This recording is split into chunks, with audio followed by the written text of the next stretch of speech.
नमस्कार दोस्तों, आपका स्वागत है यूवर एकेडमी में। आज शख्सियत की कड़ी में हम जानेंगे अहिल्याबाई होलकर के बारे में। साहस के 7 दशक। अहिल्याबाई होलकर जन्म 31 मई 1725, निधन 13 अगस्त 1795। भारत के इतिहास के कुछ पन्ने ऐसे हैं जो समाज सुधार और खासकर महिला भाषा सशक्तिकरण के मामले में क्रांतिकारी सुलेख की तरह है।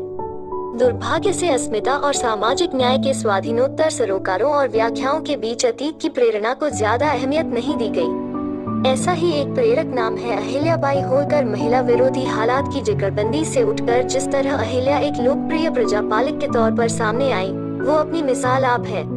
उनका जन्म 31 मई 1725 को अहमदनगर के चौड़ी नाम के गाँव में हुआ था।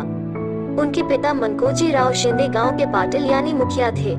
जब कोई स्त्री शिक्षा की बात भी नहीं सोचता था तो मनकोजी ने अपनी बेटी को घर पर ही पढ़ना लिखाना सिखाया।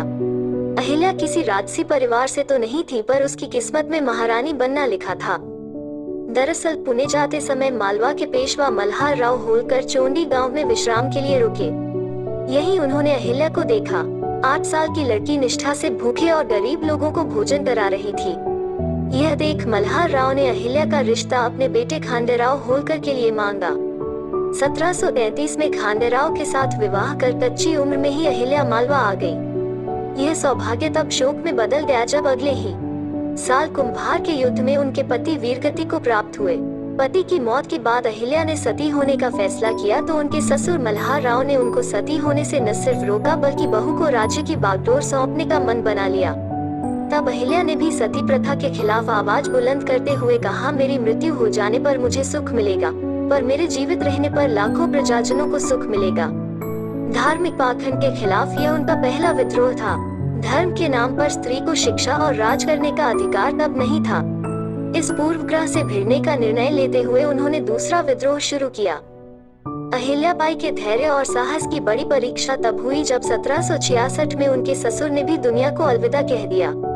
अहिल्या ने राज्य की जिम्मेदारी अपने नेतृत्व में बेटे मालेराव को दी, पर विधाता का बड़ा कोप उन पर तब पड़ा जब शासन के कुछ ही दिनों में उनके जवान बेटे की मृत्यु हो गई। तब उन्होंने शासन व्यवस्था को अपने हाथ में लेने के लिए पेशवा के सामने याचिका दायर की। 11 दिसंबर 1767 को अहिल्या इंदौर की शासक बनी। मालवा की यह रानी एक बहादुर योद्धा और प्रभावशाली शासक होने के साथ कुशल राजनीतिज्ञ भी थी। जब मराठा पेशवा अंग्रेजों के इरादे न भाप पाए तब उन्होंने दूरदृष्टि दिखाते हुए पेशवा को आगाह करने के लिए 1772 में एक पत्र लिखा। इस पत्र में उन्होंने अंग्रेजों के प्रेम को भालू के जैसे दिखावा वाला बताया।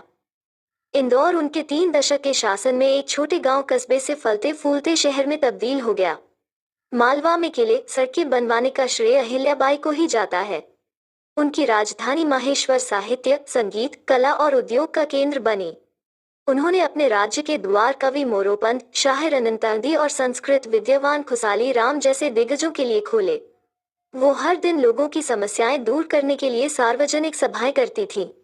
उनके शासन के दौरान उद्योग खूब फले फूले तो किसान भी आत्मनिर्भर बने। अलबत्ता उन्हें इस बात की बहुत कचोट रही कि उनकी बेटी अपने पति यशवंतराव की मृत्यु के बाद सती हो गई थी। अहिल्याबाई का 7 दशक लंबा जीवन धैर्य, सेवा और संघर्ष का तारीखी सुलेख है। चैनल को दोस्तों सब्सक्राइब और शेयर करना न भूलें।